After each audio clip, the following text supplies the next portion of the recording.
Pressure डालने के लिए कि किसी तरह इसको जेल में डालें ताकि ये इलेक्शन से बाहर हो। ये सारी पूरी एक अगर आप ये देखें तो पूरी जब से हमारी गवर्नमेंट गिराई गई है, ये पूरी एक कड़ी आपको नजर आएगी कि वो लंदन के अंदर प्लान बनता है, उधर से फैसला होता है कि लेवल प्लेइंग फील्ड क्या होगी, इमरान खान को कैसे रास्ते से हटाया जाएगा, फिर नवाज शरीफ कैसे आएगा, फिर उसके कैसे रास्ता हमवार होगा, तहरीक इंसाफ को कमजोर किया जाएगा, क्रश किया जाएगा।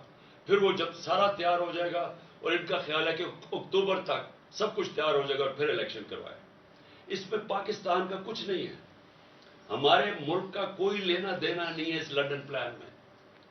मैंने तो जलसे में भी कहा मीनार पाकिस्तान में, आप मुझे ये बता दें कि पाकिस्तान का इसमें इलेक्शंस डिले करने में कोई फायदा है? आपके पास कोई रोड मैप है?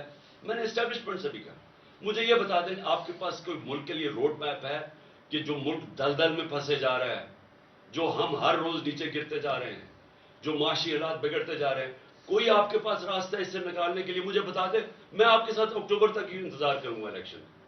लेकिन जब आज वर्ल्ड बैंक की नई रिपोर्ट आई है कि पाकिस्तान की जो 6% ग्रोथ रेट थी जब हम थे, वो नीचे गिर के 0.4 पे पहुंच गई।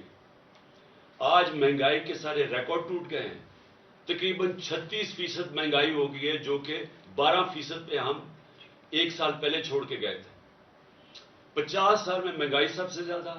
जब ग्रोथ रेट 6% से 0.4 पे आएगी, इसका मतलब बेरोजगारों की फौज, इंडस्ट्री कॉन्ट्रैक्ट कर रही है, किसान इस वक्त पिसा हुआ है, पैदावार पाकिस्तान की जो पहले से जो 4.5% पे ग्रो कर रहा था हमारा ज़राई शोबा, वो आज उसके जरा हालात देखें। जो